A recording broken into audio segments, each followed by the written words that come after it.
دخل رجل على أحد الحكماء قال: أخبرني من عزيز النفس؟ قال: عزيز النفس هو الذي لا يعادي أحد ويترك الجمل بما حمل إلا كرامته. قال: أخبرني ما الفرق بين قليل الأصل وبين الأصيل؟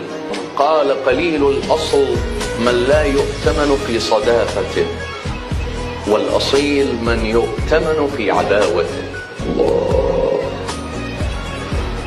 قليل الأصل حتى إذا صديقك يغدرك، بس الأصيل حتى إذا عدوك أبدا يغدرك. قال: أخبرني عن 5 لا أصاحبهم. قال: لا تصاحب من استصغر قدرك، ولا تصاحب من استكثر عليك سعادتك، ولا تصاحب من لم يقف معك في شدتك،